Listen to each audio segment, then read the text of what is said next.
aquilo que eu estava em busca, coloquei como objetivo que eu tinha que alcançar. Eu não sabia quando nem como, porque eu pensava nas minhas condições e o quão difícil era você encontrar uma oportunidade dessa, eu não tinha ideia de como é que seria isso. Só para você ter uma ideia, eu terminei a residência com 27 anos, eu nunca tinha entrado em um avião.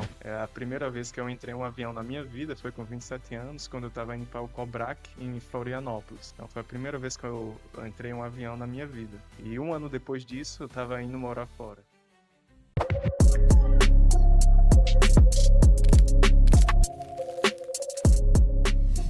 Fala, meus queridos, sejam todos bem-vindos a mais um RevisaCast, dessa vez um episódio muito especial, né? Então, está aqui comigo hoje Dr. José Vitor Macedo Santos, meu amigo, seja bem-vindo, satisfação recebê-lo aqui no Revisa Buco, aqui nesse episódio. A gente vai hoje contar um pouquinho, viu, pessoal, da história do Dr. José Vitor, e agora ele quer se chamar de Dr. José Santos. Realmente é um nome muito bacana, viu, amigo? Eu gostei aí do novo nome aqui, Dr. José Santos, muito bom. Pessoal, para quem não conhece, Vitor, né? Eu vou chamar de Vitor, porque a gente Pode chamar de Vitor. a gente aqui já é de longas datas, né? Então, Vitor, ele é cirurgião dentista formado pela UEPB, Campus Araruna, cidade natal dele, cirurgião bucomaxilofacial pelo Hospital Universitário Onofre Lopes, fellowship em cirurgia crânio-facial pela Hospital Universitário de Basel e Hospital Universitário de Taipei, é isso? Taipei, Taiwan. Taipei, e doutorando com ênfase em cirurgia bucomaxilofacial pela Universidade Federal de Pelotas. Meu amigo, seja muito bem-vindo. É um prazer recebê-lo aqui. E o nosso objetivo hoje é contar um pouquinho para todos os nossos espectadores, um pouco da sua trajetória profissional, principalmente essa última etapa que você viveu. A gente estava aqui conversando um pouquinho nos bastidores, foi realmente uma experiência muito enriquecedora, muito bacana, e eu quero que você compartilhe um pouquinho isso com a gente hoje. Então vamos lá, para a gente começar, Vitor, eu queria que você contasse um pouquinho para a gente como é que foi o seu início. Então a gente se conheceu na residência, né? Então para quem não sabe, Vitor ele foi residente no mesmo período ali que eu e Bruno, né? Foi o nosso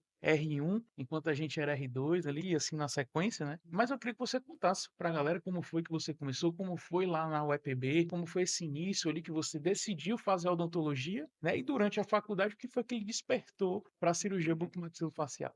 Primeiramente, gostaria de agradecer pelo convite, né? Ferreira, Bruno, Moreira, né? Os fundadores do Revisa Buco, né? A gente se conhece desde o início do Revisa Buco, então para mim é uma honra poder estar aqui hoje, ser convidado para poder falar um pouquinho aqui da minha experiência. Já fui professor do Revisa no passado, então foi uma ótima experiência compartilhar um pouco de conhecimento com os alunos do Revisa e não deixa de ser um imenso prazer também estar aqui hoje novamente e poder ter essa conversa, esse bate-papo legal. Sobre a minha experiência, né, e como é que foi o meu início, então, nem todo mundo sabe, mas quando, principalmente pacientes ou colegas de profissão que não me conhecem tão intimamente, não sabem muito da minha história, né? Mas eu vim lá de Araruna, uma cidadezinha no interior da Paraíba, uma cidade pequena, com cerca de 20 mil habitantes. Eu vim de uma família humilde, eu venho de origens humildes, que eu estudei em escola pública a minha vida toda, e quando eu estava na época do ensino médio, eu era muito jovem, eu não sabia.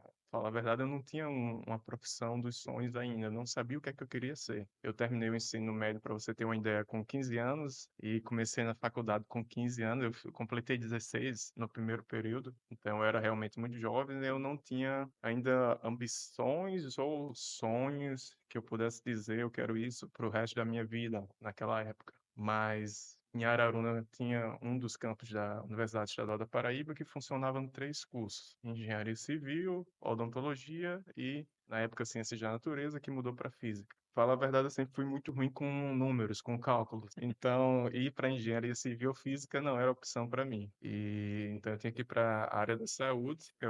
Desde que eu não tinha condição de sair para fora, morar em outra cidade, meus pais não conseguiam arcar com esse tipo de custo. Então, eu foquei no único curso que na época eu tinha condição de fazer, que era odontologia. Eu prestei o vestibular, na época ainda era vestibular especial, o vestibular específico da UEPB, não era Enem. Foi o último ano, inclusive, do vestibular. E eu fui aprovado na primeira chamada e entrei no primeiro semestre do ano de 2012. Então, foi quando eu entrei no curso de odontologia lá na UEPB em Araruna. Até esse momento, eu ainda fui Porque a odontologia, querendo ou não, naquela época era um curso muito bom, até hoje ainda é. Era visto como um curso, digamos assim, elitizado, né? Nem todo mundo tinha condição de fazer, nem todo mundo se tornava dentista naquela época. Era uma profissão muito valorizada. É um curso bom, eu acho que eu não tenho ainda ambições para o futuro, mas provavelmente isso vai me trazer, digamos assim, o meu objetivo de vida, ao que eu vou me dedicar. E logo no primeiro período do curso, eu descobri as especialidades odontológicas, endodontia, ortodontia, cirurgia bucomaxilofacial. E desde o primeiro período eu decidi muito cedo que eu queria ir para cirurgia. Então, isso foi uma decisão bem certa, bem clara que eu tive logo no início do curso. Eu decidi que não iria fazer outra coisa dentro da odontologia se não fosse cirurgia bucomaxilo. Ou era isso, ou era sair da odontologia e tentar outra coisa. Eu não me encontrava, não me via fazendo endodontia, ortodontia, outra especialidade. Embora durante o curso eu fiz e me saí bem, né, em todas as disciplinas, mas não era algo que eu fazia por prazer. Diferente de cirurgia, que eu realmente tinha prazer de fazer cirurgia. Então, o final da pergunta foi sobre como eu comecei meu preparo. Não, Isso. aí é exatamente isso que eu ia entrar agora. Pô, assim, eu já conheço o Vitor há muito tempo, né, pessoal? E eu não sabia desse início precoce, né? Ainda muito bom saber disso, porque realmente, para quem conhece o Vitor, sabe que ele é um garoto prodígio, né? Então, ele já vem sendo isso antes da graduação. E aí, Vitor, beleza, entrou na faculdade, ainda muito cedo, já com 16 anos, já decidiu, bateu o martelo, quero cirurgia. E a gente hoje vê que foi uma decisão muito acertada, né, pelo profissional que você vem se tornando. E conta pra gente um pouquinho, né? Você, diferente do Ferreira, né? Você falou que durante a faculdade ele se dedicou às outras disciplinas. Eu já não fui tão disciplinado como você foi. Mas conta pra gente como foi essa tua preparação para a residência. Então, no início você descobriu, não, quero cirurgia. Com certeza começou ali uma busca através de os professores, colegas, né, Instagram. E aí como foi que tu começou a se preparar para a residência? Então, a decisão sobre fazer cirurgia veio desde o início, mas o preparo, eu só comecei a me preparar mesmo, realmente, quando eu estava ali próximo do quarto período, digamos assim, depois dos primeiros 2, 3 períodos de odontologia. Porque no início da faculdade, assim que você entra, principalmente eu muito novo, né, é uma rotina completamente diferente, então exige muito mais do que você quando estava no ensino médio. Então, eu convivia com pessoas que já tinham feito outros cursos ou já tinham feito alguns períodos de outros cursos, né? Eu era digamos assim, o caçula da sala, né? O mais jovem, mais inexperiente. Então, ainda demorei um pouco para me acostumar com o ambiente da universidade. Então, depois disso, dos 2, 3 primeiros períodos, foi que eu comecei a me dedicar de forma particular ao estudo ao preparo para a residência. Então, esse preparo incluiu principalmente muita força de vontade e na época não existia cursinho preparatório, existia apenas um, eu não sei se existe ainda hoje, em Recife, coisa do tipo, era longe, era caro, poucas pessoas tinham a oportunidade de fazer e não era uma opção para mim. Então, nessa época, eu comecei a me preparar por mim mesmo. Conforme eu conheci professores ao longo do curso, também fora da universidade, cirurgiões que foram inspirações para mim, eu tentei me aproximar deles e indagar, perguntar sobre a residência, né? Como se preparar, o que esperar, o que focar para as provas. E com isso, aos poucos, eu fui desenvolvendo minha própria rotina de estudos. Eu era uma pessoa que, com relação ao preparo, eu era muito esforçado, mas eu era espontâneo. Eu não tinha exatamente um cronograma, mas eu seguia todo dia uma rotina de estudos dedicada à cirurgia. Na época de faculdade, boa parte dela, eu não era uma pessoa que saía muito de ir para festas e tudo mais. Então, eu tinha um tempo bom para dedicar apenas para estudos, leituras. Próximo do fim do curso, eu entrei no curso de aperfeiçoamento de cirurgia oral menor. Na época foi em João Pessoa, com o professor Sérgio Martorelli, lá de Recife, né? O Sérgio, e também o Fernando Martorelli, o filho dele. Então, na época também foram outras inspirações para mim. Eles, assim como o professor Rafael Grempel, Pedro Everton, o Antônio Portela, lá da Paraíba. Então, todos esses nomes, esses professores, são professores que contribuíram para a minha formação e para a pessoa que eu sou hoje. Então, na época do aperfeiçoamento, o professor Sérgio me passou o contato de um ex-residente do Hospital da Restauração em Recife, e eu perguntei, tirei dúvidas sobre a residência de Recife, Então, saí tentando o máximo de contatos possíveis e de dicas, de ajuda, como me preparar da melhor forma possível. E esse colega de Recife me mandou várias provas da residência de Recife, né, dos anos, e eu comecei resolvendo essas provas. Assim como eu peguei também as provas, até então, todos os anos, regressos aqui da UFRN. Então, foi como eu comecei a traçar minha estratégia de estudos, seguindo as provas da UFRN e as provas de Recife. Porque na época só era possível para mim sair de Araruna para uma residência próxima, para que eu pudesse ter ainda algum tipo de apoio de alguma forma. Ir para muito longe, uma cidade com alto custo de vida como São Paulo, não era uma opção para mim. Então tem que ser aqui no Nordeste. Então eu comecei a me preparar baseado nas provas daqui da UFRN e nas provas de Recife. Então eu resolvia as provas, eu via quais eram os meus pontos fracos, o que é que eu ainda tinha que estudar muito, ortognática, patologia, diagnóstico por imagem, e eu ia estudando mais naquelas áreas que eu ainda estava um pouco deficiente. E chegava um momento que eu já me sentia dominando a parte de patologia, então vamos focar em ortognática. Uma estratégia particular minha sempre foi tentar estudar de forma integrada. Então eu tinha 12 livros abertos ao mesmo tempo, junto com prova, anotações, e eu tentava relacionar os assuntos, porque não adianta você se preparar para a residência apenas decorando respostas de prova. Então, você tem que entender mesmo o assunto a fundo. Então, eu estava ali estudando para ortognática, mas tinha uma parte ali de traumatologia, um outro livro aberto. Então, eu tentava conectar osteotomias com, por exemplo, né, anatomia, com fixação, princípios de fixações, por que a fixação em tal osteotomia é feita dessa forma. Então, linkando os assuntos, eu conseguia integralizar melhor, unir os assuntos e ter uma compreensão melhor da cirurgia bucomaxilofacial para me preparar. Então, poderia resumir que foi mais ou menos essa a minha estratégia de estudo na época e preparo. E foram pelo menos quase 3 anos de preparo. Eu comecei cedo, então ter a decisão clara de fazer cirurgia bucomaxilo desde o início foi algo importante, porque eu comecei a me preparar cedo para assim que saísse da universidade, já ter um bom preparo para as provas. E aí, Vitor, eu te pergunto, tu se formou e já passou? Ou tu se formou, teve que não passou e passou no ano seguinte? Como é que foi isso? Eu me formei e já passei. Eu tive uma tentativa que eu não consegui, mas eu ainda estava na universidade na época. Acho que eu estava no nono período. Então, a universidade aqui, a UFRN, tinha essa possibilidade de você fazer a prova ainda não estando formado. Não exigia o diploma ou colação de grau para fazer a prova. Então, como eu já vinha nessa época do nono período há pelo menos 2 anos me preparando, eu disse, acho que é um momento que eu posso arriscar. Quem sabe se eu conseguir, eu consigo adiantar o curso ou não. Vamos ver. Então, esse ano foi 2015 que eu fiz para 2016. Foi a primeira tentativa. E eu perguntei isso, Vitor, porque eu lembro muito bem, né? A gente se encontrou na época.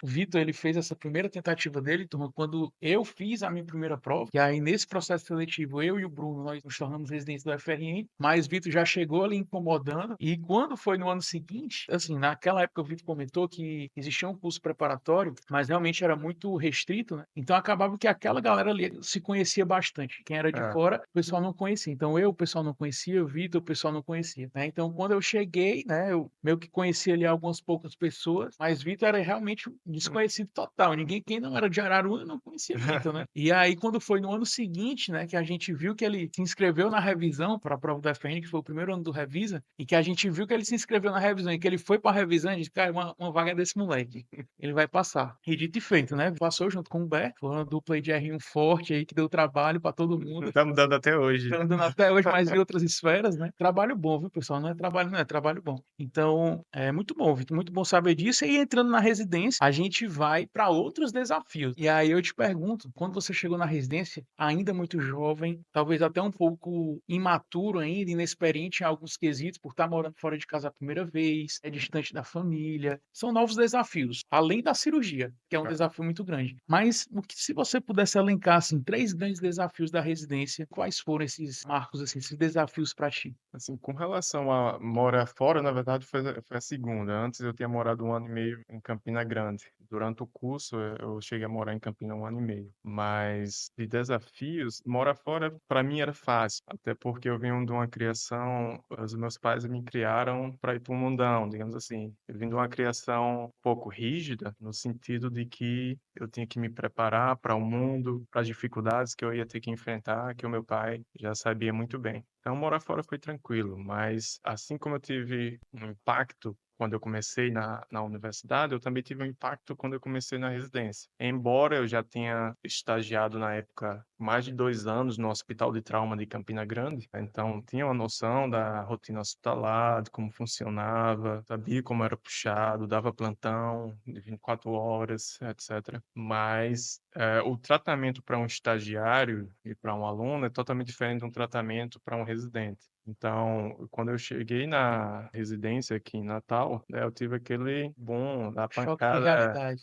porque no R1 a carga de trabalho, né, e de exigência que existe sobre você, ela é muito grande. Então, eu acho que essa foi uma das maiores dificuldades que eu enfrentei. Ter uma carga horária que é muito maior do que a carga horária que a gente tem na residência no papel, né? A gente tem lá 60 horas semanais, 3.800 horas, né, durante os 3 anos, mas isso se torna facilmente 90 horas semanais. Isso torna praticamente você vive para a residência. Eu dormia muito pouco, o meu tempo de sono era muito pouco. Então, você no R1 você está o tempo todo dedicado para a residência, manhã, tarde, noite, madrugada, não tem horário. Então, a carga de trabalho, a exigência que foi imposta sobre mim, acho que foi uma das maiores dificuldades. E eu não esperava, não tinha noção de como era. Que a partir do momento que eu comecei a enxergar isso, né, eu vi que eu tinha que desenvolver uma resiliência para lidar com isso, tanto um preparo físico também como psicológico, para poder lidar com a tensão e a carga de trabalho que é exigida para você, né. Então, eu venho de uma geração de residentes, como você, como o Bruno Moreira, como o Humberto e tantos outros residentes, né, que passaram pelo FRN, de Assis, Giordano, Haroldo, tantos outros, né, colegas ótimos profissionais, ótimos cirurgiões, e a gente sabe o que é isso que eu estou falando um pouco. Então, a gente passou por um treinamento, a gente foi forjado no fogo, e passar por isso eu acho que foi digamos assim, a dificuldade, mas que foi importante para eu ser quem eu sou hoje em dia. Isso fez parte fundamental da minha construção, do meu caráter, da minha construção como profissional e pessoa. Perfeito. A gente acompanhou, né, esse teu início, realmente foi um início ali bem impactante, vamos dizer assim, foi uma mudança de realidade, assim, muito Ah, grande, né, mas que você depois, assim, do primeiro ano tirou de letra, né, depois se ah, desenvolveu depois profissionalmente e como cirurgião de uma forma muito bonita, que a gente tem muito orgulho de ver o profissional que você tem se tornado hoje. E eu queria saber o seguinte, na residência, né, apesar dos pesares, a gente opera bastante, né, hora menor, implante, tudo, ortognática, trauma, patologias, reconstruções, de tudo um pouco. E quando você sai da residência, você sente um pouco o baque, né, eu falo por hum, experiência própria. Tu sai de uma rotina ali de basicamente operar todos os dias, né, uma rotina intensa de cirurgias, para uma rotina nem tão intensa assim. E aí eu te pergunto, Vitor, como foi esse início, né, do mercado de trabalho? Obviamente que eu sei um pouco dessa história, mas eu queria que você contasse para o pessoal quais foram esses desafios que você enfrentou ao sair da residência e entrar, de fato, no mercado de trabalho da Bucomaxilo. com relação ao início do mercado de trabalho, foi um período difícil, porque eu terminei, não tinha acabado completamente a pandemia, foi em 2021, então ainda tinha algumas restrições, o mercado de trabalho ainda estava bastante prejudicado, a iniciativa privada, principalmente da área de saúde, por conta da chance de contágio e tudo mais, a pandemia. Então, foi muito difícil para mim, eu não consegui, por exemplo, um CEL quando eu saí da residência. Então, eu tive que ir vagarosamente na parte de consultório, fazendo uma cirurgia oral menor aqui, outra ali, né, um implante aqui, entendeu? Cirurgias pequenas e aos poucos me inserindo mais no mercado. Então, com algum tempo eu consegui conquistar um espaço em algumas clínicas prestando serviço como cirurgião, fazendo a parte de cirurgia, implantes, reconstruções. Então, foi a partir desse momento que as coisas começaram a se tornarem pouco melhores, digamos assim, porque eu consegui ter um bom espaço, boas recomendações. Então, por onde eu passei, eu acredito que eu consegui fazer um serviço bom dentro das expectativas, né, das clínicas. Então, consegui, eu trabalhei no interior aqui do Rio Grande do Norte, em Jardim do Seridó, trabalhei um bom tempo de uma pessoa na Paraíba e também trabalhei com colegas em consultórios privados, tanto aqui em Natal quanto em João Pessoa, fazendo a parte de implantes, principalmente, e cirurgia. Então, o início, ele é bastante difícil, principalmente se você vem de um, digamos assim, de um background como o meu, que você não tem alguém para lhe colocar em algum lugar. Você vai para um hospital de trauma, coisa do tipo. Então, para você conseguir conquistar as coisas com seu próprio esforço, suas próprias pernas, né? É mais devagar, é mais vagaroso. Então, o meu início foi dessa forma. Mas aos poucos eu consegui conquistar o espaço em clínicas, né? E fazer a parte de cirurgia e implantodontia. E a parte hospitalar também, ela veio na época, eu participava de algumas cirurgias que colegas me convidavam. Então, principalmente cirurgia ortognática, mas a parte de cirurgias, grandes cirurgias que a gente vê na residência, como patologias, grandes ressecções, reconstruções, você vê com bastante menos frequência quando você sai. Na parte privada, no ambiente privado, a realidade é bem diferente daquela que a gente vê na residência. Você tem que sair da residência tendo isso em mente, que vai ser um processo vagaroso, né? Você não vai sair sendo um grande cirurgião famoso, Referência ali. aquele cirurgião de Instagram, de TikTok, que faz 100 cirurgias por semana, 100 cirurgias por mês, né, etc. Você tem que ter essa mentalidade que você, de certa forma, vai voltar a ser uma espécie de recém-formado. Na verdade, o meu medo quando eu estava perto de terminar a residência era até maior do que o meu medo quando eu estava perto de terminar a faculdade. Porque quando você termina a faculdade, você é um clínico geral, então, você tem muitas opções. Tem consultório, tem UBS, então tem SUS. Então, você, como clínico geral, você é mais versátil. Quando você é um cirurgião bucomaxilo, você tem um campo mais restrito. E o meu grande medo era de chegar ao ponto, por exemplo, de ter a necessidade de trabalhar como clínico geral, né? É o que o cara não quer, né? Voltar a fazer restauração.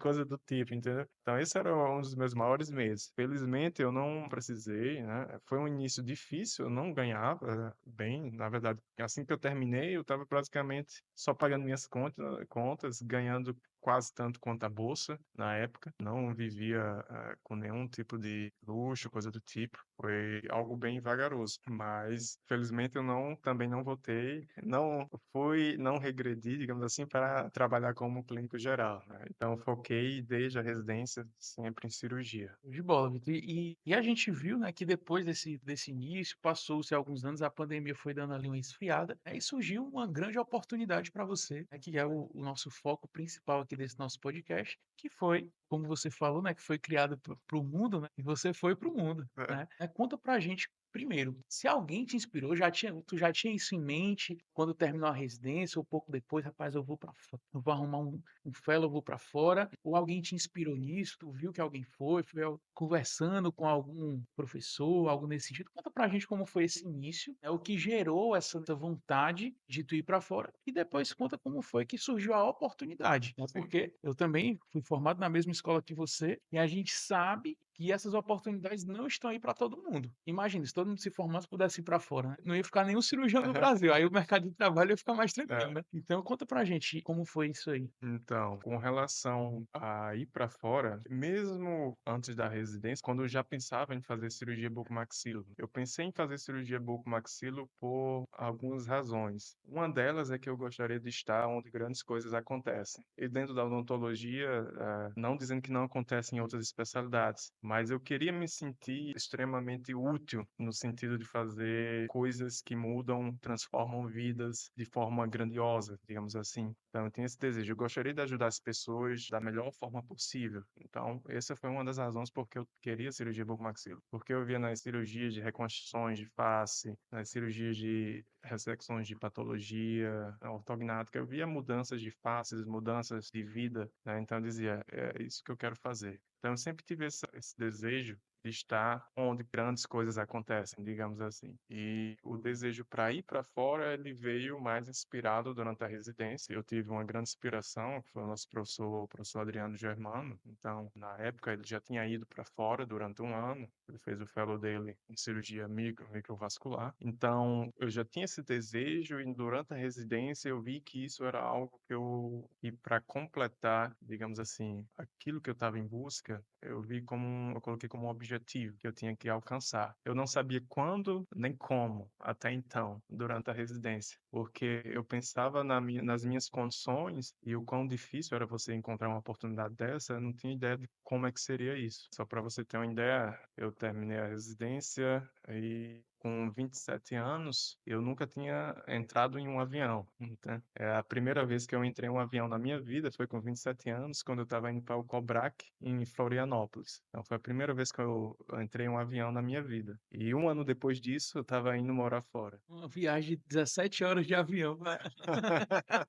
Então foi tudo muito, de certa forma, inesperado, né, a oportunidade. Então, nesse Cobrac, que aconteceu em Florianópolis, eu também tive uma outra grande inspiração, foi o professor Otacílio Chagas, que também é um grande amigo, é um grande cirurgião, um grande professor, educador, que eu admiro muito, assim como o professor Adriano. Durante a residência, minha maior referência foi o professor Adriano, em buscar fazer um fellow, em buscar me tornar um grande cirurgião, né, em buscar uma pós-graduação, tanto que no Cobrac em Florianópolis me aproximei mais do professor Otacílio e nessa época estava abertas as inscrições para o doutorado na Universidade Federal de Pelotas, na UFPEL. As inscrições estavam próximas já a se encerrar, então eu tive que correr. Eu lembro que no meio do Cobrac eu já estava baixando edital, baixando referências, os artigos, livros e preparando a documentação para fazer a minha inscrição. Eu preparei memorial, tudo que eles exigiam, e na volta do Cobrac eu submeti toda a documentação quando cheguei aqui em Natal, no último dia, no último minuto, que era possível se inscrever. Então foi tudo uma correria. Então, eu me inscrevi no doutorado, prestei a prova, fui aprovado. Então, foi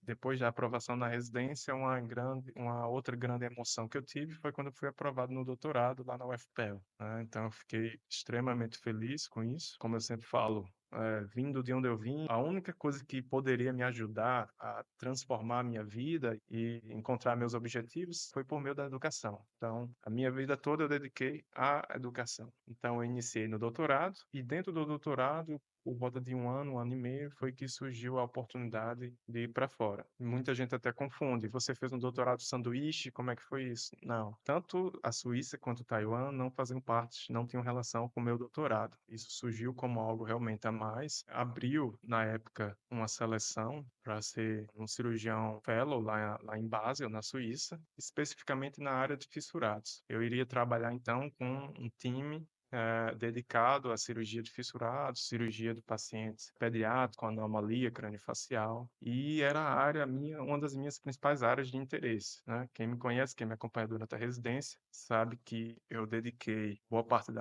meu tempo na residência a estar dentro do Varela Santiago, que é o hospital pediátrico daqui de Natal, né? Junto com o Dr. Kleber, junto com o professor Adriano, né? Pude contribuir um pouco para a formação do que hoje é o CREFIN, né? Que é o Centro de Fissurados do Rio Grande do Norte. Então, nessa época, eu acompanhava o Dr. Kleber, então era, digamos assim, auxiliar dele por mais de 2 anos, e a minha paixão por fissurados, ela sempre foi muito grande, porque eu via, né, um grande impacto na vida dos pacientes por meio da cirurgia. Então, eu adotei isso como um objetivo de vida meu, que seria dedicar à área de fissurados, porque eu via como uma área que pode impactar a vida do paciente, a vida da família, transformar o paciente não só esteticamente, mas funcionalmente, levar um sorriso novamente a essas crianças. Então, eu sempre amei e me dediquei à área de fissurados.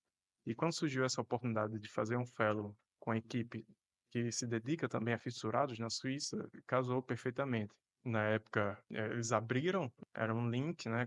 Outras pessoas se candidataram ao redor do mundo, não só eu. Teve pessoas da Europa também, de outros países da América Latina. Mas o fato de eu já ter tido experiência com fissurados, né, de estar também fazendo um doutorado, isso tudo contou muito para que eles me considerassem como um bom candidato. Então, para conseguir, como é que foi essa oportunidade de ir para a Suíça, né, que foi o início de tudo dessa jornada internacional? Eu tive que me inscrever, eu mandei documentação, currículo, também cartas de referência, e eu fiz isso foi por mais ou menos dezembro de 2022. E eu me inscrevi sem ter tanta fé, né, como a gente fala, né? Não botei muita fé.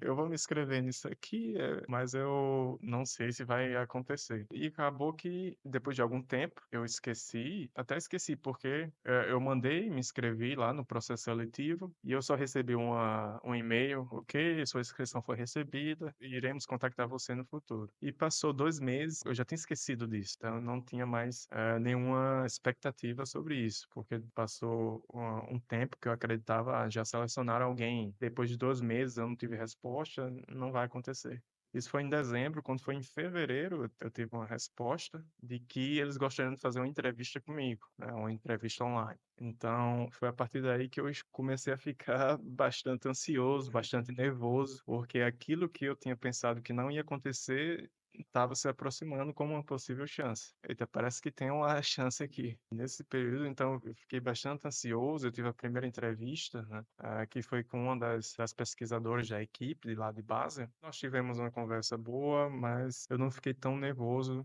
ainda na primeira entrevista. Eu estava nervoso, mas não tanto. Ela disse, ok, a gente vai precisar de uma segunda entrevista. Caso nós identificamos que você vai ser um bom candidato dentre as opções, nós iremos contactar você novamente para uma segunda entrevista. Então, eu disse ok. E me contactaram depois para uma segunda entrevista. Então, quando essa opção da segunda entrevista veio, isso significa que o processo afunilou, realmente eu estou chegando perto de ser escolhido. Então, na segunda entrevista, eu estava extremamente nervoso, eu não estava falando coisa com coisa, né?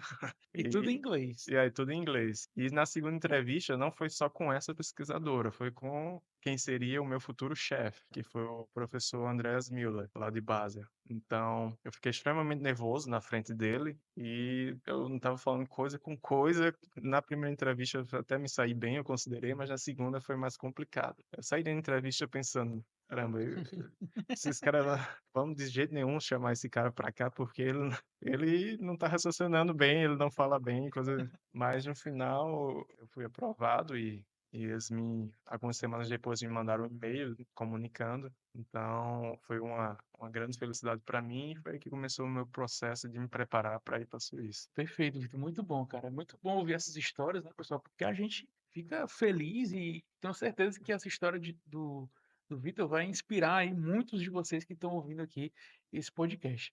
E aí, Vitor, foi aprovado. Agora não é mais uma viagemzinha de avião para É, Floripa, né? Já foi é, uma viagem internacional. E aí me conta, quais foram, né, lá quando tu chegou em Basel, obviamente que existe um choque cultural e acredito que deve ter tido também um choque profissional, porque a realidade é completamente diferente. A gente estava batendo um papo aqui nos bastidores e o Vitor comentou comigo que lá basicamente é muito difícil ter uma cirurgia de trauma, né? Até porque pela qualidade de vida das pessoas, a educação no trânsito, em vários aspectos, né? Diferente daqui do Brasil, que trauma no hospital, hospitais universitários, hospitais de trauma, todo minuto chega um paciente, basicamente, né? E aí conta pra gente, Vitor, como foi, né, quando você chegou em Basel primeiro, né? Qual foi a principal diferença que você viu, tanto no sentido cultural, de pessoas ali, da cidade mesmo, e também profissionalmente? Existe muita diferença, assim, entre o que é feito na cirurgia bucomaxilofacial aqui no Brasil, lá de Basel? existe bastante diferença. Foi um choque, primeiramente, né? Foi a primeira vez que eu fui para o exterior, nunca tinha ido antes. Então, teve toda a parte de choque pessoal, com relação à cultura, à sociedade, como tudo funciona, né? Então, você está em uma outra sociedade e outra cultura que você tem que se adaptar. A maneira que você se comporta, que você fala com as pessoas lá é diferente, principalmente quando é o primeiro contato, né? É tudo muito mais formal, né? Na Suíça, na Alemanha, você tem que sempre tratar pelo sobrenome, não chamar pelo primeiro nome, a não ser que a pessoa lhe autorize. Então, teve todo um processo de cultura, de assimilação da cultura, né, que eu tive que passar. Então, dito isso, com relação ao profissional e à atuação dos cirurgiões de lá, também era muito diferente. Por exemplo, a Universidade de Basel é a universidade mais antiga da Suíça, com séculos de existência, e o Hospital de Basel também é bastante antigo. Então, eles têm já, digamos assim, toda um protocolo e técnicas cirúrgicas extremamente consolidadas, baseadas em técnicas bem consolidadas na literatura antigas. E uma das principais diferenças é essa. Usando o exemplo da cirurgia ortognática, por exemplo, aqui no Brasil nós focamos muito mais em cirurgias inovadoras, técnicas inovadoras, né? Por exemplo, a ortognática minimamente invasiva, diferentes tipos de osteotomias, né? Diferentes tipos de técnicas. Lá na Suíça, né? Eles são mais conservadores. Eles prezam muito sobre a utilização de técnicas consagradas. Então, técnicas cirúrgicas que você vai encontrar lá no livro do Antenor Araújo, né, como fazer uma sagital, uma Lefon. Então, os acessos, as osteotomias, métodos de fixação, tudo eles gostam, né? O suíço, eles gostam muito de precisão, qualidade, mas precisão. Então, eles confiam mais naquilo que é realmente já consagrado na literatura. Então, grandes novidades, a parte tecnológica deles, digamos assim, muito superior à nossa. Então, eles têm tecnologias, né, a parte financeira, apoio financeiro das instituições, tanto do hospital quanto do Estado na Suíça é enorme. Então, o suporte para fazer cirurgias de alto porte lá, de alta complexidade, é muito maior. Então, grandes reconstruções, então eles fazem isso com uma maior facilidade que aqui a gente não consegue. Tá, no SUS, não da mesma frequência, não com a mesma facilidade de lá. E com relação a técnicas cirúrgicas, eles seguem técnicas consagradas, não tanto técnicas que apareceram recentemente. São as maiores diferenças. Perfeito, líder. E aí, cara, você me contou que passou 1 ano e 1 mês Isso, mas quase um ano e um mês. 1 ano e 1 mês em Basel, né? E em Basel ainda vamos continuar em Basel um pouquinho, depois a gente vai para Taiwan. O que foi que nesse 1 ano e pouquinho que mais te surpreendeu positivamente e negativamente com a prática clínica, né? Com a prática cirúrgica lá dos cirurgiões de Basel? Diria que o que mais me surpreendeu do ponto de vista negativo, talvez tenha sido isso, o fato de que eles seguem algumas técnicas ainda um pouco arcaicas, técnicas consagradas. Não é errado, né? Eles seguem técnicas que a gente também faz aqui no Brasil e tudo mais, mas eles têm um certo receio com coisas que ainda não estão consagradas ou realmente postas na literatura como padrão ouro. Eles prezam muito pela qualidade do resultado, né, pela precisão do resultado, né? Assim como tudo que eles fazem é com precisão, é com qualidade, né? O suíço ele preza muito pelo resultado das cirurgias também. Não é nem exatamente algo negativo, né? Mas é algo que é bem diferente, contrasta com a nossa Surpreendeu. realidade. Você pensou que É. ia chegar lá, os caras iam ser totalmente Né, inovador, tá que ali. assim como eles têm muita inovação na parte tecnológica, são muito avançados, eu pensei que também com relação à técnica cirúrgica, né, eles seguiam novas tendências, coisas do tipo, mas não, eles são mais conservadores, seguem mais o que é consagrado. Do ponto de vista positivo, né, sem dúvida, como o Estado e os hospitais, eles dão, digamos assim, o suporte necessário para tratamentos de alta complexidade. Então, eles têm um apoio financeiro muito bom, então eles conseguem realizar cirurgias de alta complexidade, né, com uma certa facilidade. Então, eles têm todo o material disponível praticamente para quase qualquer tipo de cirurgia, né? Cirurgia pediátrica, cirurgia adulta, material absorvível, material osteossíntese da melhor qualidade possível, né? Placas de reconstruções, telas de titânio e a parte de impressão 3D, né, que eles são lá em base especificamente, eles são muito bons, né, eles têm um laboratório de impressão 3D, então toda a parte de tecnologias envolvidas na parte de planejamento virtual, impressão de modelos, tem vários tipos de impressoras, não, então eles podem imprimir modelos, não apenas aquele modelo simples que a gente conhece, modelos coloridos, modelos até com silicone também, diferentes materiais. E eles também têm a produção, eles podem imprimir in-house para reconstruções cranianas, implantes de PIC.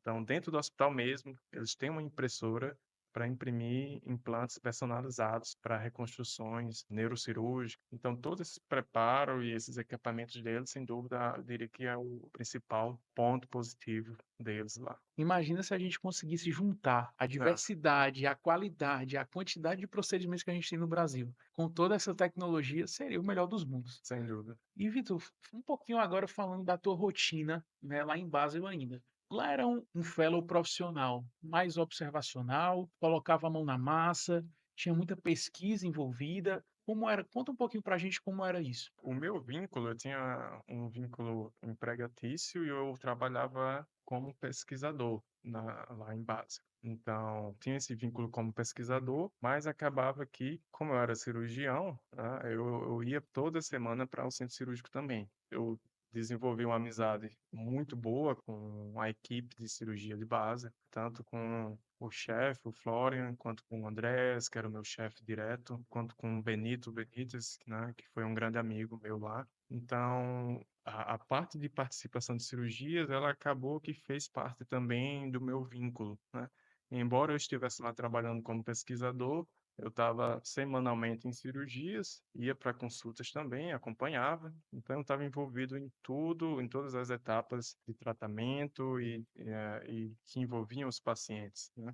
Principalmente na parte de fissurados, mas também, ocasionalmente, eu participava de outros tipos de cirurgia. Então, lá eu tive a chance de ir para cirurgias ortognáticas, cirurgias de feminização facial, né, que foi uma das, digamos assim, o tipo de cirurgia mais diferente que eu pude ver lá, que até então aqui no Brasil ainda era pouco explorado, principalmente pela cirurgia bucomaxilofacial. Então, lá em base, eles já são bem consolidados com relação à parte de feminização facial.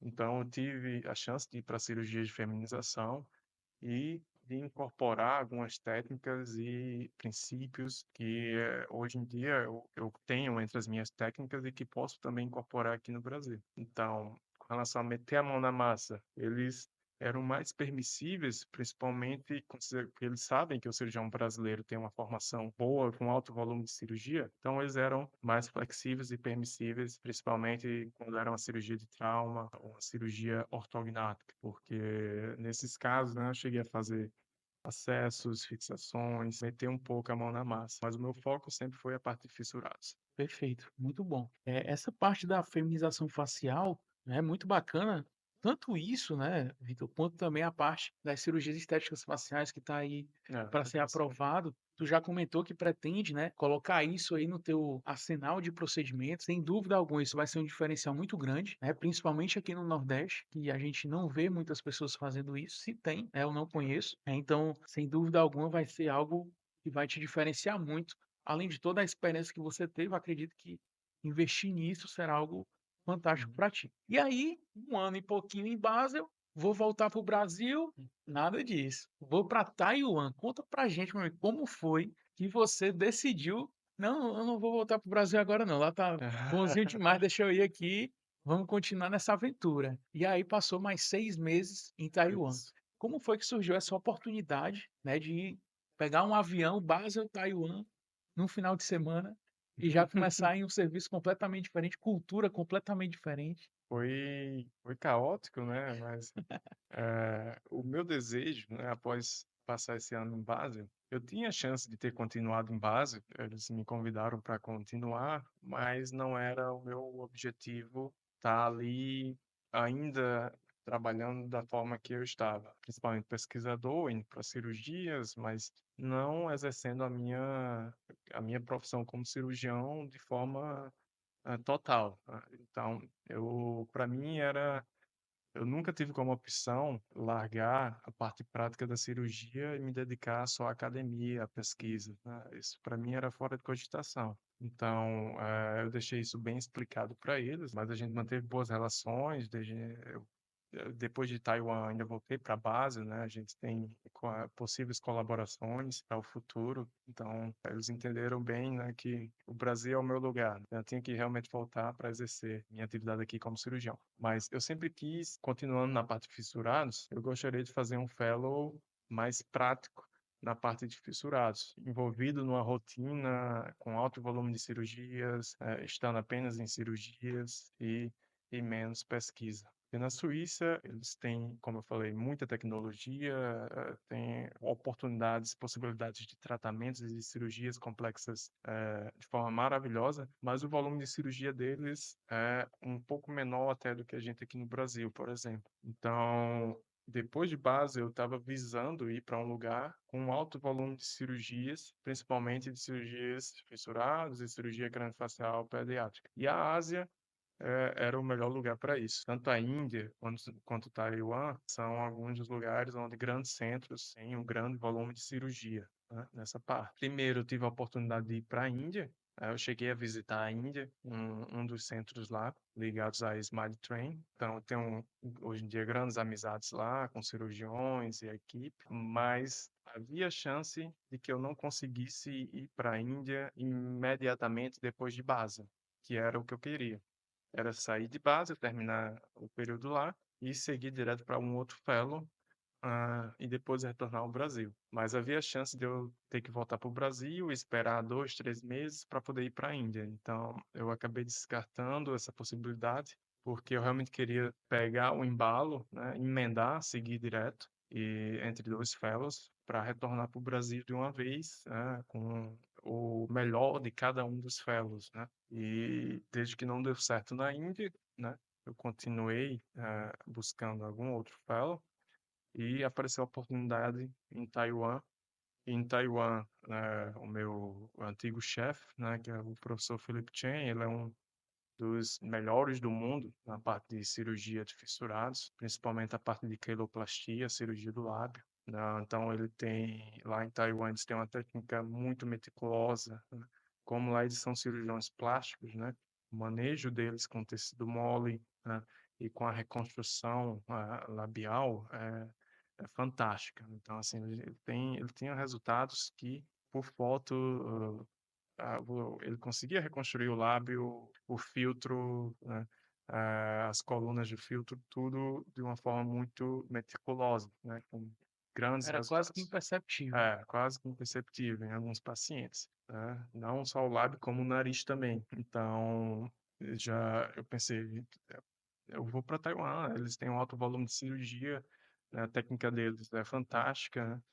Então, eu consegui em Basel, graças a Basel, eu consegui fazer um bom network em outros lugares do mundo, tanto na Europa quanto na Ásia. Então, foi a partir daí que, por meio desse network, eu consegui contato com Taiwan e planejei tudo para ir para lá e deu certo. E lá em Taiwan, né, indo para essa parte aí de ponto positivo e negativo. De base você já falou um pouquinho, mas em Taiwan, né, já nessa parte aí dos fissurados, quais são ali o principal ponto positivo lá desse fellow que você fez lá em Taiwan? E qual seria ali, se tiver, óbvio, um ponto negativo dessa experiência? O ponto positivo da parte cirúrgica, eles foram muitos, porque em Taiwan, como eu falei, eu estava convivendo com cirurgiões plásticos, não com bucomaxilos, então eu pude ver uma outra realidade, uma outra mentalidade com relação à abordagem cirúrgica, né? Porque lá os cirurgiões plásticos, eles também exercem e fazem muitas cirurgias feitas pela gente aqui da bucomaxilo. Então, eu via eles fazendo muita cirurgia ortognática, não só fissurados, e muitos procedimentos estéticos atrelados, complementares à cirurgia ortognática. Então, acho que o ponto positivo que eu pude ter em Taiwan, né, com relação à cirurgia, foi poder vivenciar, né, uma técnica de queloplastia que eles têm, que é fantástica na parte de fissurados. Eles têm uma expertise muito grande, então eles são muito rápidos operando normalmente. Então, eu vi lá cirurgia ortognática, maxilomandibulamento em menos de 2 horas. Então, os caras, eles são uma máquina mesmo. Eles operam muito, muito rápido, vários pacientes no dia, né?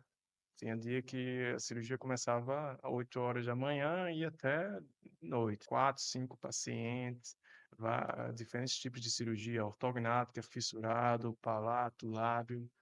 Então, várias cirurgias no mesmo dia. Então, foi uma rotina bem intensa em Taiwan, cirúrgica comparada à Suíça. Ponto positivo foi esse, né? Então, eu pude aprender muito da parte estética, procedimentos estéticos relacionados ao TOG e a parte de fissurados. E ponto negativo para mim, do ponto de vista cirúrgico, não teve praticamente nenhum, mas de ponto negativo para mim foi mais a integralização à sociedade asiática, à sociedade taiwanesa. Foi muito difícil, e eu considero que após 6 meses eu não consegui ainda me adaptar à sociedade, né? A forma como a sociedade acontece, os relacionamentos pessoais. Se você não fala o mandarim lá, então, é muito difícil para você desenvolver relações pessoais, de amizades mesmo, entendeu? E ter uma vivência um pouco mais leve no dia a dia, né? Acaba que você não consegue se aproximar tanto das pessoas, ser de uma cultura totalmente diferente e não falar a língua, então o dia a dia acaba não tendo tanta leveza. Então, tem tensão no dia a dia, né?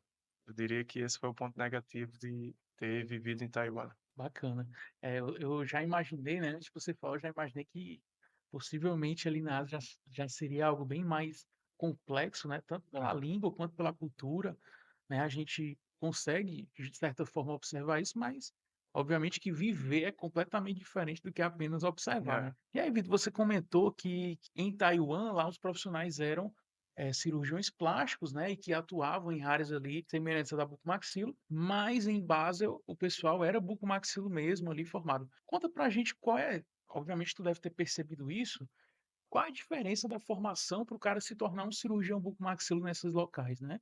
Aqui a gente sabe, faz a odontologia, 5 anos, residência ou uma especialização, o cara é bucomaxilo. Mas como é que funciona essa formação deles lá? bem, na Europa, principalmente, eu pude ver que isso varia muito mesmo dentro da Europa, entre os países. Por exemplo, na Suíça e na Alemanha, o cirurgião bucomaxilofacial, ele é obrigado a ter odontologia e medicina. Ele tem que fazer os dois cursos. E além dos dois cursos, a residência também é um pouco mais longa, né? A residência lá é 1 ano de cirurgia geral e 5 anos da parte de cirurgia bucomaxilofacial. Então, são 2 graduações e 6 anos de residência. É bem diferente daqui do Brasil. Na Itália, eles precisam ser apenas médicos, não são odontólogos, nem precisam ter os dois cursos.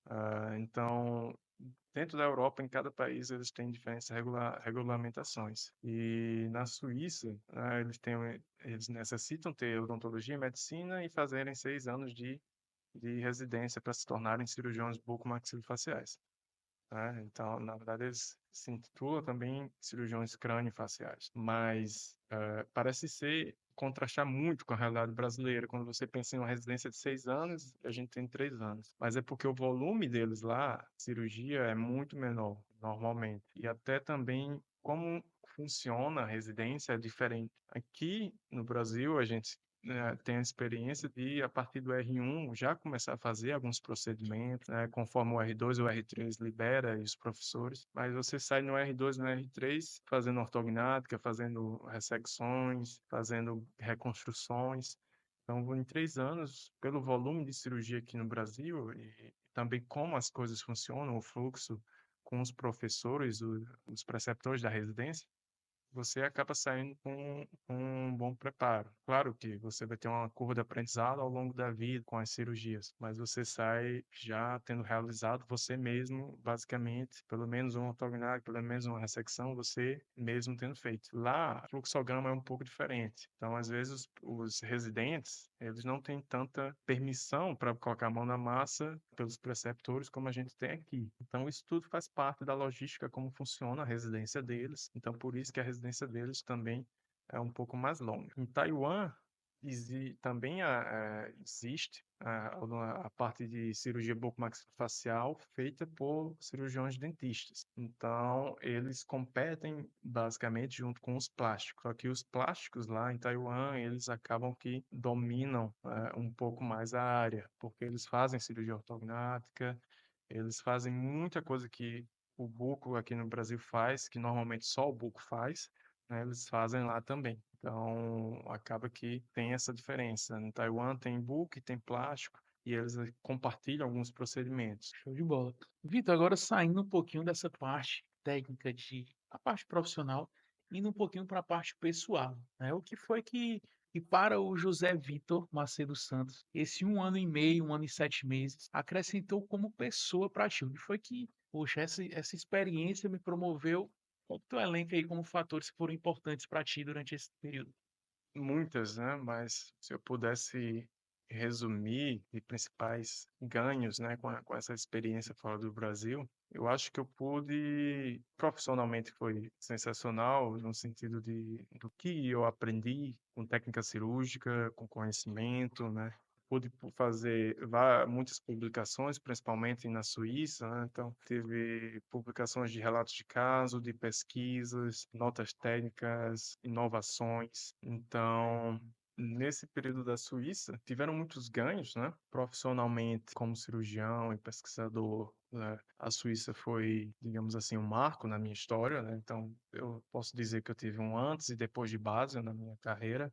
Basel foi o início e foi o fim dessa jornada também, né. Depois de Taiwan eu retornei a Basel, pude visitar o hospital, reencontrar colegas e o meu chefe. Pude publicar, um número razoável de artigos, né, tanto relatos de caso, quanto pesquisas, notas, e ainda estamos trabalhando juntos em outros artigos, né, que virão. Muitos já foram a ser, publicados, outros estão em processo de submissão e outros a gente está escrevendo.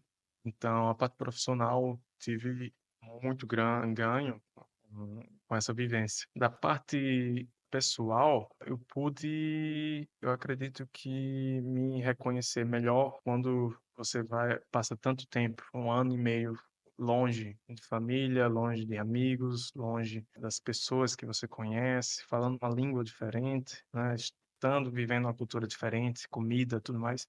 E de certa forma, em muitos momentos isolado, né, você passa por momentos de isolamento, você passa a refletir muito sobre a sua vida, sobre si mesmo. Então, lá fora, né, eu pude me reconhecer mais e me reconhecer como brasileiro, como paraibano, como araronense, né, e ter muito orgulho de tudo isso, e também amadurecer como pessoa. Então, quando você vai para fora, você deve estar para uma cultura diferente e você tem que estar disposto a aceitar os costumes, a aceitar como a cultura, como a sociedade funciona. Então, para isso, você tem que ser resiliente e amadurecer muito daquilo que você tem como paradigmas, como parâmetros, e você tem que mudar muito a sua mente, né, para se adaptar a uma sociedade totalmente diferente. Então, eu digo que meu crescimento pessoal,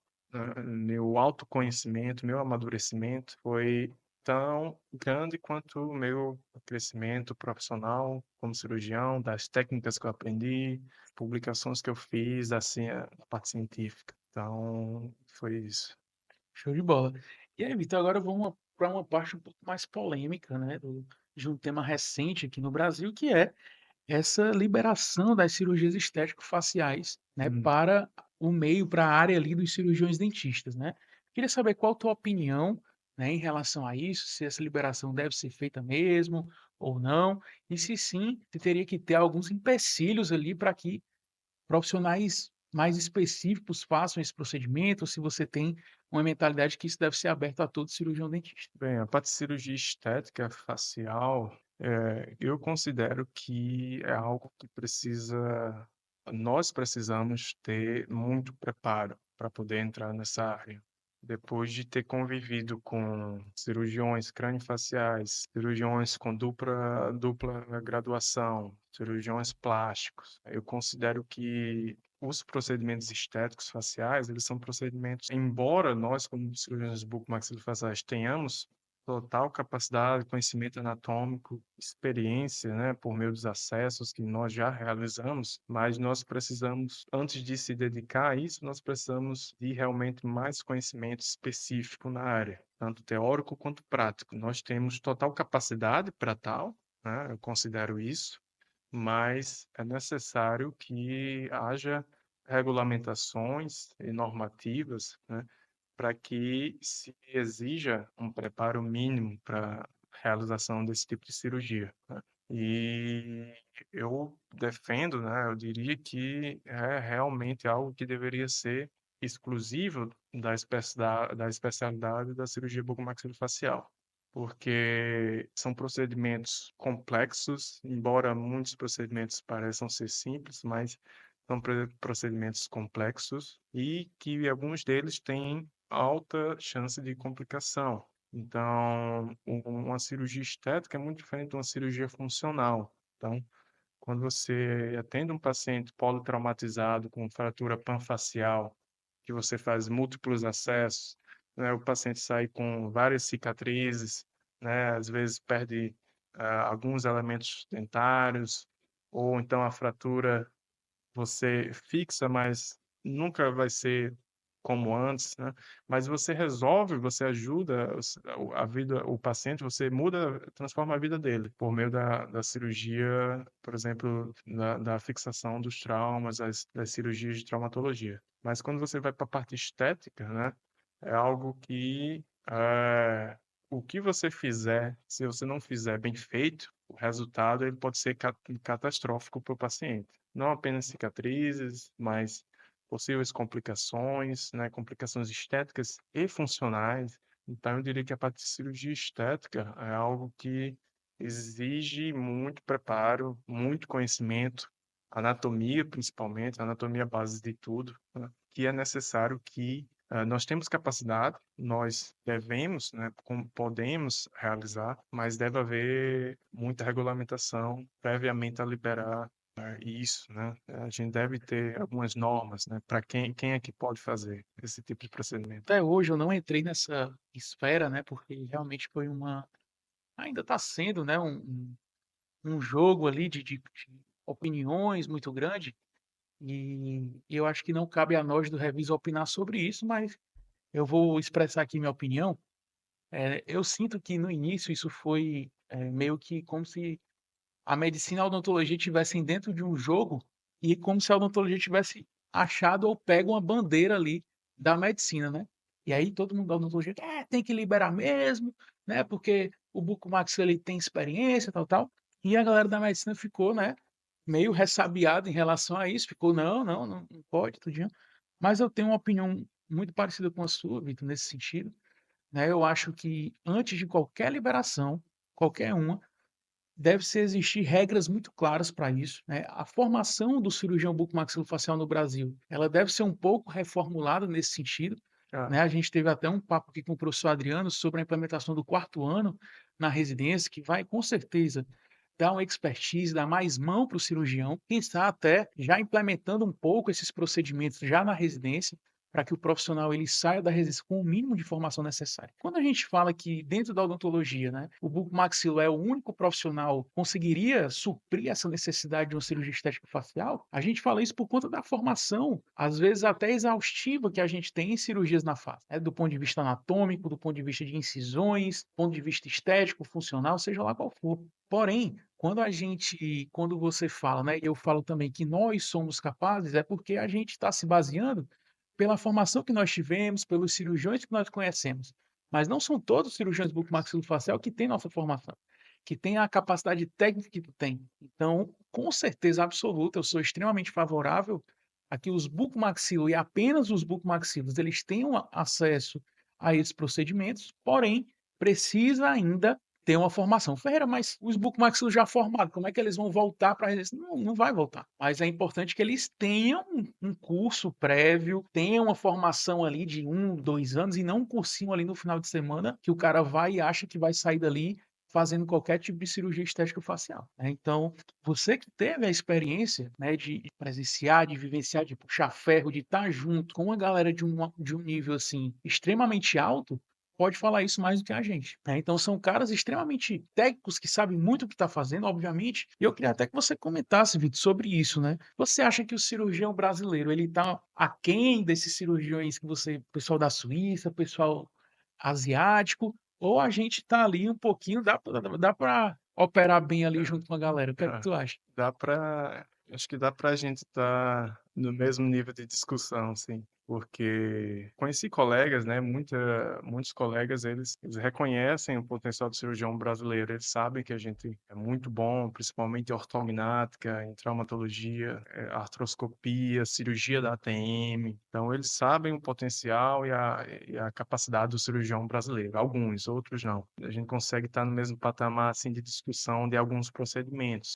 Mas outros procedimentos, como cirurgia estética, cirurgias, por exemplo, reconstruções, microvascular, outros tipos de procedimentos, são procedimentos que nós acabamos ficando aquém. Então, eu acho que realmente a solução seria o quarto ano é algo que seria muito bom do ponto de vista de formação, mas eu enxergo, assim, eu tenho uma opinião que é algo até meio utópico, que eu acho que nunca vai acontecer no Brasil, talvez. Mas eu acredito de que há uma certa necessidade de que o cirurgião bucomaxilofacial no Brasil se tenha uma dupla graduação, certo? Ou algum tipo de preparo mínimo, adicional, não só o curso de odontologia, mas algo mais também da medicina que complemente o nosso conhecimento para que a gente pudesse exercer, digamos assim, fazer mais cirurgias com mais possibilidades de forma legal, né? Por exemplo, lá na Suíça, eu tive a chance de estar em procedimentos de rinoplastia, procedimentos de colher enxerto da região cristilíaca, então, procedimentos de colher o enxerto de costela, tudo mais. Que aqui o cirurgião brasileiro não, a gente não consegue fazer. E por mais que você aprenda, né, existe também a questão de que você não pode apenas saber fazer, mas você tem que saber resolver as complicações. Eu defendo essa ideia de ter algum tipo de preparo a mais, de dupla graduação, por conta disso. Por mais que você aprenda cirurgia estética, por mais que você aprenda a colher uma costela, remover um enxerto de cristilíaca, você não deve aprender apenas a cirurgia, né? Você deve aprender também a como resolver futuras complicações. Se você apenas remove um enxerto e você não é preparado para resolver uma complicação, então eu defenderia que realmente ainda não está no ponto de realizarmos tal procedimento. Então, nós realmente devemos, a parte de cirurgia estética, né? Voltando para a cirurgia estética, é uma área que nós temos capacidade para entrar, mas que exige muito preparo, né? Muito preparo técnico, teórico e prático. Então você tem que se preparar para fazer um facelift, você tem que estar preparado se o paciente tiver, por exemplo, algum tipo de paralisia facial. Você tem que estar você vai fazer um procedimento de cirurgia de lipo de papada ou de platismoplastia.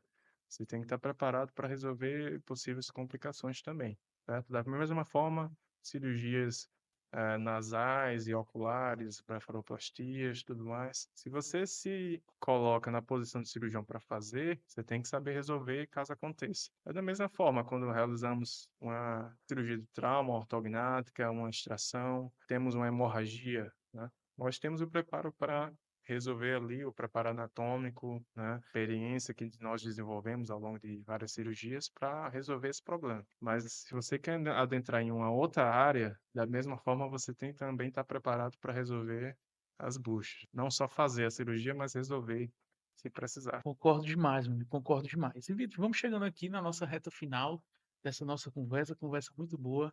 Muito obrigado pela sua presença. Tenho certeza que muitos que estão aqui nos ouvindo, né, se inspiraram com sua trajetória, se inspiraram com esse seu, né, trajeto profissional, principalmente essa fase que você passou fora do Brasil.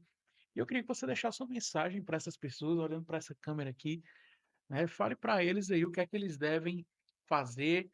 Muitos ainda estão se preparando para a residência, alguns talvez que estejam nos ouvindo já estejam na residência, né.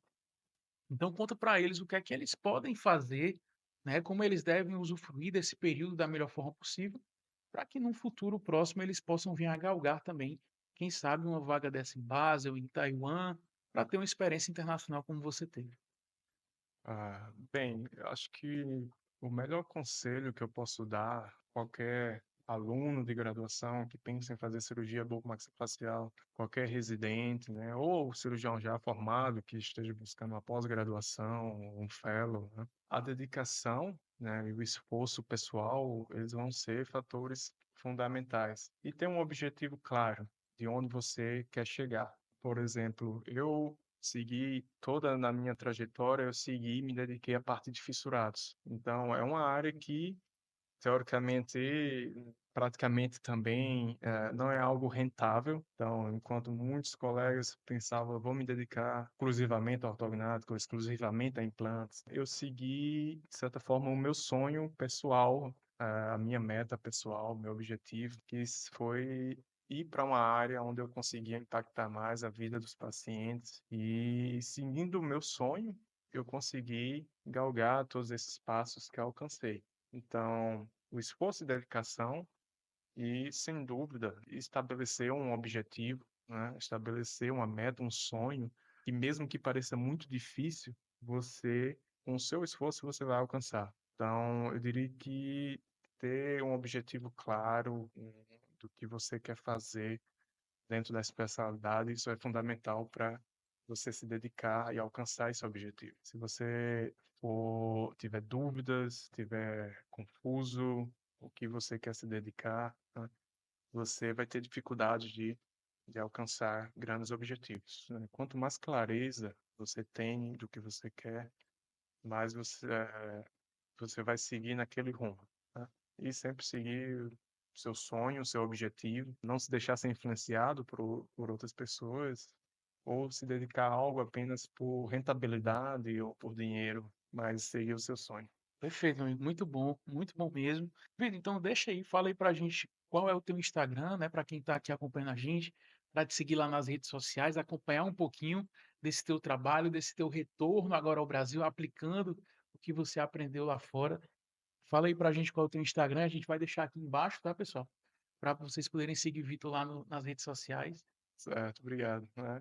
Eu estou aos poucos, indo no Instagram, né, eu nunca tive, nunca fui de postar muito no Instagram, mas, o meu Instagram é Macedo J. Santos, então aos poucos eu vou estar lá, me dedicando mais e divulgando mais sobre cirurgias, né, cirurgia de fissurados, cirurgias estéticas, ortognáticas.